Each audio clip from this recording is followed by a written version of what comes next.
রাজধানী বাড়িধারায় সহকর্মীর গুলিতে পুলিশ কনস্টেবল নিহত, গুলিবিদ্ধ আরো 2 জন। ডিপ্লোম্যাটিক জোনের নিরাপত্তা জোরদার। এমপি আনার হত্যা তদন্তে নতুন মোড়, কলকাতায় খাল থেকে উদ্ধার হাড়গোড়।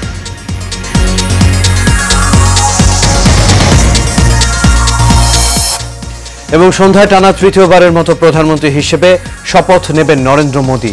অনুষ্ঠানে যোগ দেবেন প্রধানমন্ত্রী শেখ হাসিনা সহ বিশ্ব নেতারা।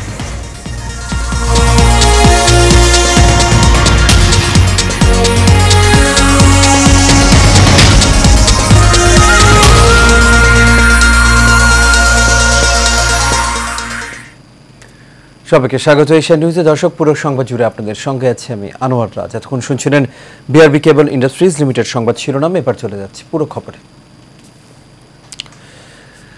রাজধানীর বাড়িধারা ডিপ্লোম্যাটিক জোন এলাকার ফিলিস্তিন দূতাবাসের সামনে সহকর্মীর গুলিতে মনিরুল নামে এক পুলিশ কনস্টেবল নিহত হয়েছেন। এই ঘটনায় আরও 2 জন গুলিবিদ্ধ হয়েছেন। এ সময় ঘটনাস্থল থেকে কাউসার নামে অপর এক পুলিশ কনস্টেবলকে গুলশান থানা হেফাজতে নেওয়া হয়েছে। ঘটনাস্থল পরিদর্শন শেষে পুলিশের মহাপরিদর্শক বলেন, কনস্টেবল কাউসারকে হেফাজতে নিয়ে জিজ্ঞাসাবাদ চলছে। আরো জানাচ্ছেন বাতেন বিপ্লব। পুলিশের গুলিতেই নিহত পুলিশ সদস্যের মরদেহটি তখনও ফিলিস্তিন দূতাবাসের সামনে নিথর পড়ে আছে। এরই মধ্যে ওই রাস্তা ধরে যাচ্ছিলেন জাপান দূতাবাসের এক গাড়ি চালক। মধ্যরাতে রাস্তার ওপর পুলিশের নিথর দেহ পড়ে থাকতে দেখে আশপাশে খোঁজ নিতে গেলে নিজেও গুলিবিদ্ধ হন তিনি। তার চিৎকারে আশপাশের লোকজন জড়ো হয়ে তাকে উদ্ধার করে হাসপাতালে নিয়ে যান।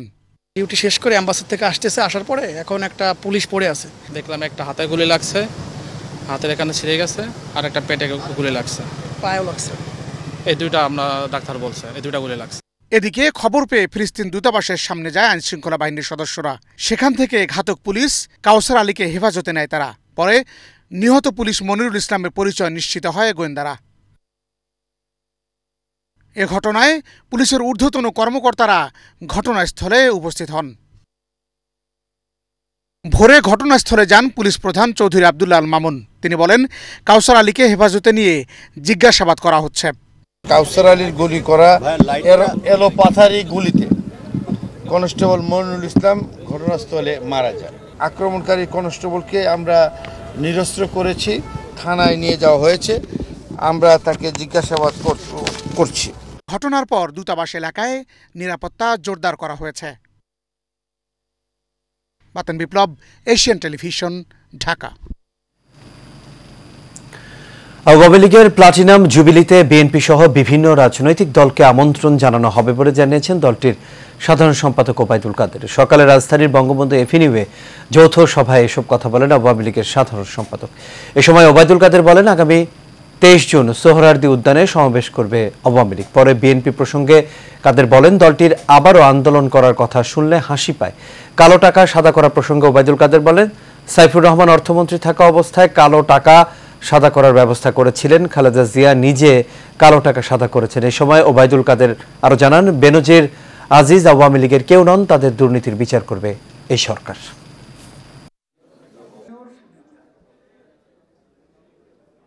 আমাদের কোনো জাতীয় অনুষ্ঠানে বিরোধী দল বা বিভিন্ন দল, নিবন্ধিত দলগুলো,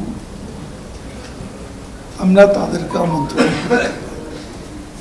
প্রতিষ্ঠা বার্ষিকীতেও এর ব্যত্যয় ঘটবে না। আওয়ামী লীগ একটা গণতান্ত্রিক দল হিসাবে অন্যদের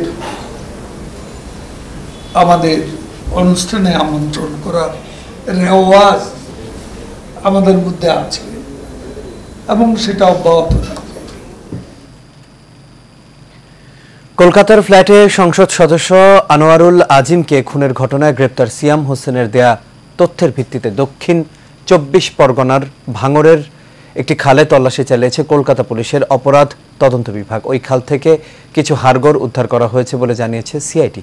কলকাতা সিআইডির এক বিবৃতিতে আজ রোববার এই তথ্য জানানো হয়েছে। সিআইডির দায়িত্বশীল কর্মকর্তারা বলছেন, পরীক্ষার পর এই হাড়গুলোর বিষয়ে নিশ্চিত হওয়া যাবে। বিবৃতিতে আরও বলা হয়েছে, ভাঙড়ের বিজয়গঞ্জ বাজারের বাগজোলা খালের দক্ষিণ পূর্ব অংশ থেকে কিছু হাড়গোড় উদ্ধার করা হয়েছে। এর মধ্যে কিছু লম্বা হাড়ের অংশ রয়েছে। ঘটনাস্থলে থাকা সেন্ট্রাল ফরেন্সিক সায়েন্স ল্যাবরেটরি বিশেষজ্ঞরা বলছেন, প্রাথমিকভাবে হাড়গুলো মানব শরীরের বলে তাদের মনে হচ্ছে।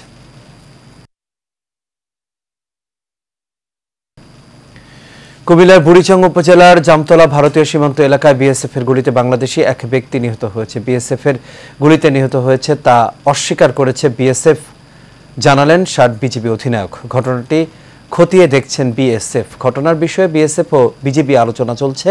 রোববার সকাল 8টা 5 মিনিটে জেলার বুড়িচং উপজেলার বাকশিমুল ইউনিয়নের 66 নম্বর পিলার এলাকায় এই ঘটনা ঘটে।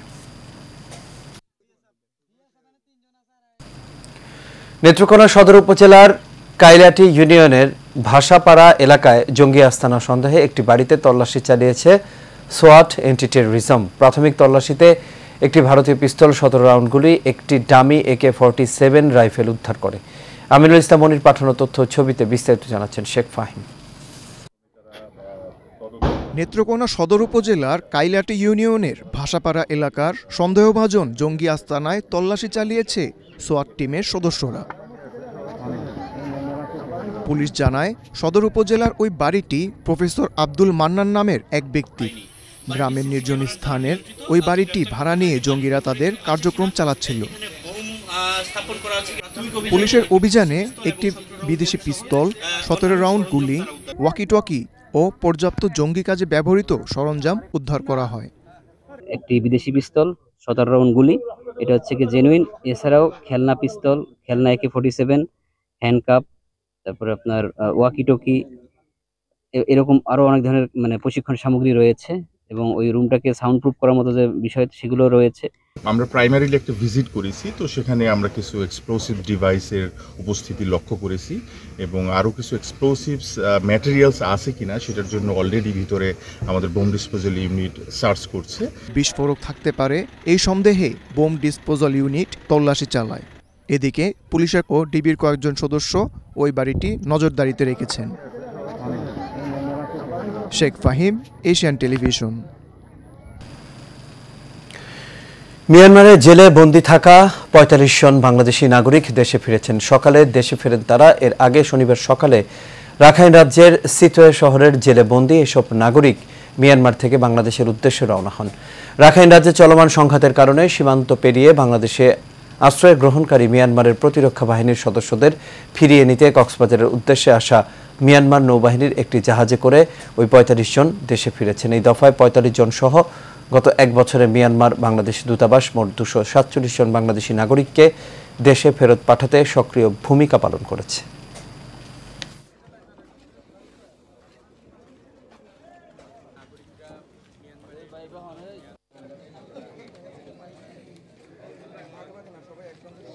খুব কষ্ট ছিলাম, খানা পিনা খুব কষ্ট, আর মারধর করে খুব কষ্ট। এখানে খুব ভালো লাগছে আমার ভাইকে পেয়ে। যাই আর এক সপ্তাহ পরে আর খবর দিয়ে টেলিফোন করছে, তো টেলিফোন করছে খবরের দিয়ে আর ফাঁসায় ধরা বুঝি দিয়ান। আমার আপন একটা ভাই, আজকে বিগত 11 বছর প্লাস হয়ে গেছে, উনি মায়ানমারে আছে দিয়ান, আমরা শিওর জানি।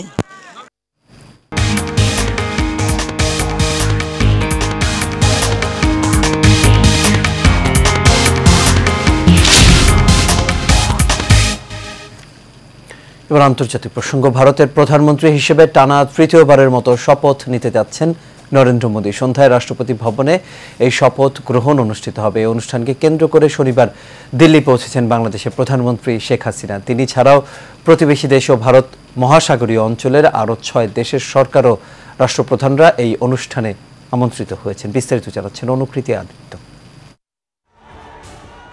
টানা তৃতীয়বারের মতো ভারতের প্রধানমন্ত্রী হিসেবে সন্ধ্যায় শপথ নিচ্ছেন নরেন্দ্র মোদী। এর মাধ্যমে কংগ্রেস নেতা জওহরলাল নেহরুর পর ভারতের টানা তৃতীয়বার প্রধানমন্ত্রী হবেন বিজেপি নেতা মোদী। স্থানীয় সময় সন্ধ্যা 7:15 থেকে 8টার মধ্যে বিজেপি নেতৃত্বাধীন এনডিএ সরকারের প্রধানমন্ত্রী হিসেবে শপথ নেবেন মোদী। পূর্ণাঙ্গ মন্ত্রিসভার শপথ কয়েকদিন পর হবে, তবে গুরুত্বপূর্ণ কয়েকটি মন্ত্রী পদে আজই শপথ গ্রহণ হবে। এদিকে শপথ গ্রহণ অনুষ্ঠানে পৌঁছেছেন বাংলাদেশের প্রধানমন্ত্রী শেখ হাসিনা, শ্রীলঙ্কার প্রেসিডেন্ট রনিল বিক্রমাসিংহে, মালদ্বীপের প্রেসিডেন্ট মোহাম্মদ মুইজ্জু সহ বেশ কয়েকটি দেশের নেতারা। আমন্ত্রণ জানানো হয়েছে কয়েক হাজার বিশিষ্টজনকেও। শপথ গ্রহণ অনুষ্ঠান উপলক্ষে কঠোর নিরাপত্তা ব্যবস্থা নেওয়া হয়েছে দিল্লিতে। রাষ্ট্রপতি ভবনের আশেপাশে বন্ধ থাকবে বেশ কিছু গুরুত্বপূর্ণ সড়ক। বিশাল এলাকাকে ঘোষণা করা হয়েছে নো ফ্লাই জোন হিসেবে। বিমানের পাশাপাশি উড়ানো যাবে না ড্রোন বা ফানুসও। এই বিধিনিষেধ সোমবার পর্যন্ত কার্যকর থাকবে। বেশ কিছু সূত্রের বরাত দিয়ে বলা হচ্ছে, ভারতের এবারের পূর্ণাঙ্গ মন্ত্রিসভার সদস্য সংখ্যা ৭৮ থেকে ৮১ জনের মধ্যে হতে পারে।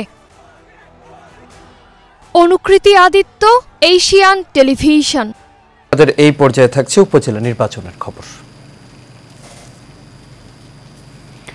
ঘূর্ণিঝড় রিবেলের কারণে স্থগিত ১৯ উপজেলা পরিষদে ভোট গ্রহণ চলছে। সকাল ৮টা থেকে শুরু হওয়া ভোট গ্রহণ চলবে বিকেল ৪টা পর্যন্ত। নির্বাচন শান্তিপূর্ণ করতে সব ধরনের প্রস্তুতি নিয়েছে নির্বাচন কমিশন। এবার ভোট গ্রহণ চলছে বাগেরহাটের শরণখোলা, মোরেলগঞ্জ, মংলা, খুলনার কয়রা, পাইকগাছা ও ডুমুরিয়া উপজেলায়। বরিশালের গৌরনদী, আগলঝাড়া, পটুয়াখালী সদর, মির্জাগঞ্জ, দুমকি, পিরোজপুরের মঠবাড়িয়াতে ভোট গ্রহণ অনুষ্ঠিত হচ্ছে। ভোলার লালমোহন, তজুমুদ্দিন, ঝালকাঠির রাজাপুর, কাঁঠালিয়া, বরগুনার বামনা, পাথরঘাটা ও নেত্রকোনার খালিয়াঝুরিতেও ভোট গ্রহণ চলছে। এই ধাপে রাঙ্গামাটির বাঘাইছড়ির ভোট হওয়ার কথা থাকলেও দুর্যোগপূর্ণ আবহাওয়ার কারণে আবারও তা স্থগিত করা হয়েছে।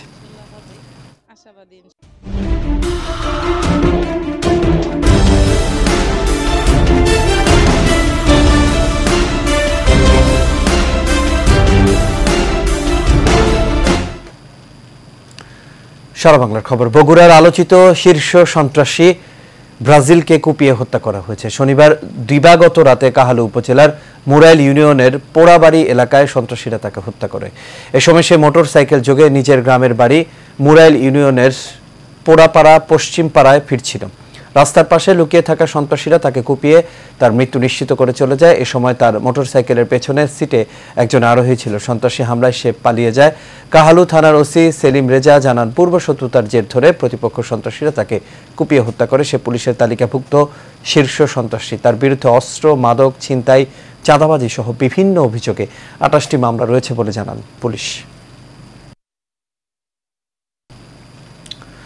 নরসিংদীর রায়পুরায় মেঘনা নদীতে অবৈধভাবে বালু উত্তোলনের অভিযোগে এক ড্রেজার মালিককে ১ লাখ টাকা জরিমানা, অনাদায়ে ১ মাসের কারাদণ্ড প্রদান করেছেন ভ্রাম্যমাণ আদালত। ভ্রাম্যমাণ আদালতের নির্বাহী ম্যাজিস্ট্রেট উপজেলা সহকারী কমিশনার শফিকুল ইসলাম এ রায় প্রদান করেন। এ সময় তিনি বলেন, কাতলার চরে বালু মহলের ইজারাদার তার ইজারাকৃত স্থান থেকে বালু উত্তোলন না করে অন্য স্থান থেকে বালু উত্তোলন করছে, এমন সংবাদে ওই এলাকায় অভিযান চালানো হয়। এই সময় ভ্রাম্যমাণ আদালতের মাধ্যমে ড্রেজার মালিককে ১ লাখ টাকা জরিমানা করা হয়।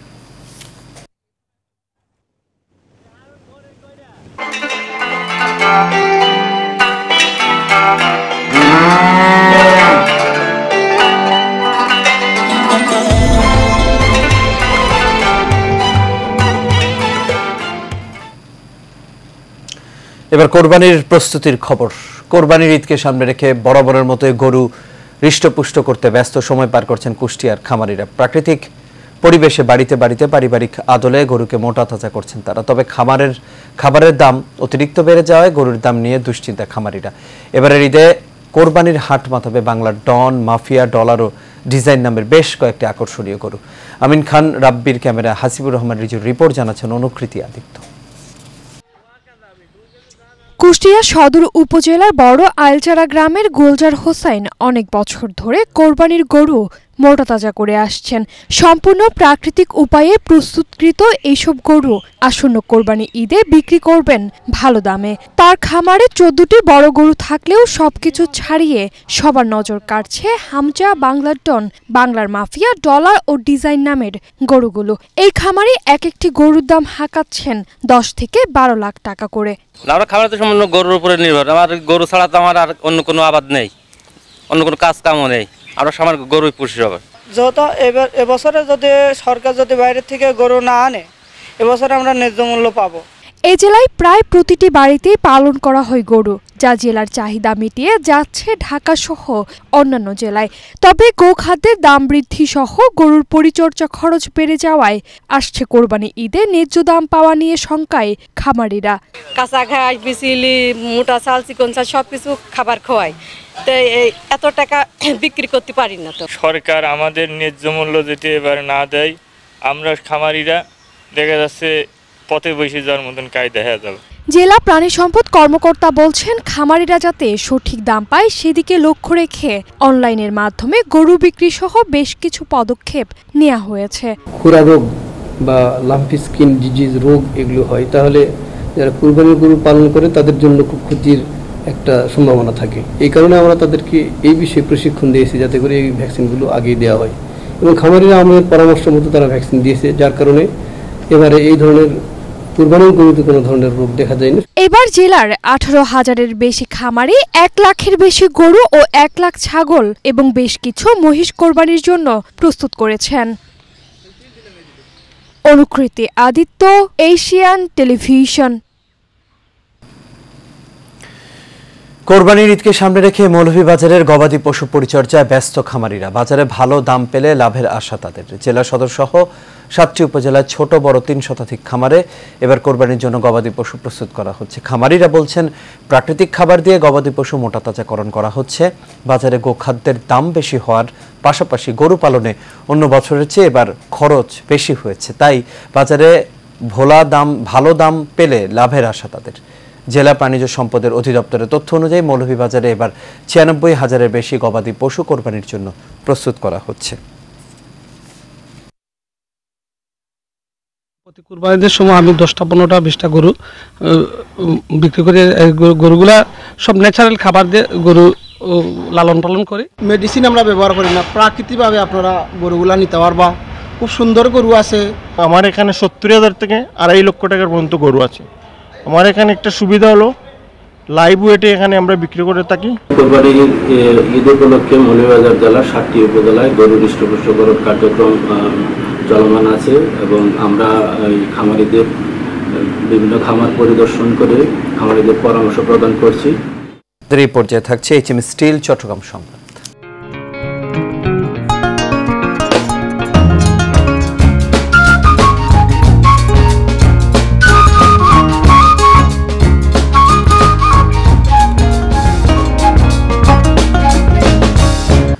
উৎসবমুখর পরিবেশে অনুষ্ঠিত হয়ে গেল চট্টগ্রাম জেলা শিল্পকলা একাডেমি নির্বাচনে সাধারণ সম্পাদক হয়েছেন নাট্যজন সাইফুল আলম বাবু। তার নিকটতম প্রতিদ্বন্দ্বী ছিলেন সঙ্গীত আবৃত্তি শিল্পী হাসান জাহাঙ্গীর। এছাড়াও 2 জন সহসভাপতি, 2 জন যুগ্ম সাধারণ সম্পাদক ও 3 জন কার্যকরী সদস্য গতকাল সদস্যদের ভোটে নির্বাচিত হন।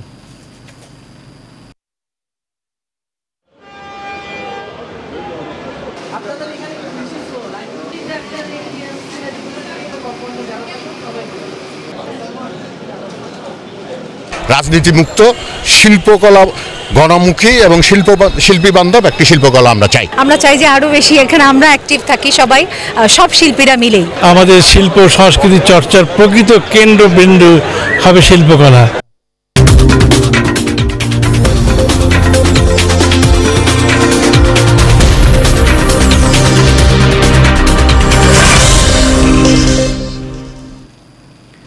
এবার আইসিসি টি20 বিশ্বকাপের খবর। আইসিসি টি20 বিশ্বকাপে দক্ষিণ আফ্রিকার বিপক্ষে নিজেদের দ্বিতীয় ম্যাচ খেলতে নিউ ইয়র্কে পৌঁছেছে বাংলাদেশ ক্রিকেট দল। নিউ ইয়র্কের নাসা কাউন্টি আন্তর্জাতিক ক্রিকেট স্টেডিয়ামে বাংলাদেশ সময় কাল রাত 8:30টায় খেলাটি শুরু হবে। পরিসংখ্যান বিবেচনা করলে বাংলাদেশ দক্ষিণ আফ্রিকার মুখোমুখি লড়াইয়ে এগিয়ে অবশ্য দক্ষিণ আফ্রিকাই। 21 বারের মুখোমুখি লড়াইয়ে বাংলাদেশ জয়ী হয়েছে মাত্র 3 বার, 17 বার জিতেছে দক্ষিণ আফ্রিকা। একটি ম্যাচ হয়েছে পরিত্যক্ত। আসলে নিজেদের প্রথম ম্যাচে শ্রীলঙ্কাকে 2 উইকেটে হারিয়ে শুভ সূচনা করেছে বাংলাদেশ। এদিকে আজ টি20 বিশ্বকাপের সবচেয়ে হাই ভোল্টেজ ম্যাচে মুখোমুখি হবে 2 চিরপ্রতিদ্বন্দ্বী ভারত পাকিস্তান। নিউ ইয়র্কের নাসাউ কাউন্টি স্টেডিয়ামে ম্যাচটি অনুষ্ঠিত হবে। ভারত পাকিস্তান ম্যাচকে ছাপিয়ে আলোচনার কেন্দ্রবিন্দুতে নাসাউ কাউন্টি স্টেডিয়ামের উইকেট।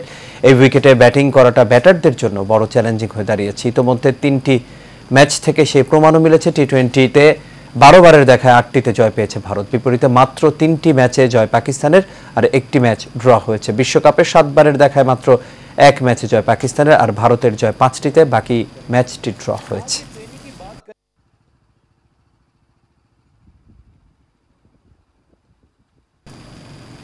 আর এর সাথে শেষ করবে এশিয়া নিউজ। তবে যাবার আগে বিআরবি কেবল ইন্ডাস্ট্রিজ লিমিটেড সংবাদ শিরোনামগুলো দেখে নেব দর্শক। আরও একবার রাজধানীর বাড়িধারায় সহকর্মীর গুলিতে পুলিশ কনস্টেবল নিহত, গুলিবিদ্ধ আরো 2 জন। ডিপ্লোম্যাটিক জোনের নিরাপত্তা জোরদার। এমপি আনার হত্যা তদন্তে নতুন মোড়, কলকাতায় খাল থেকে উদ্ধার হাড়গোড়।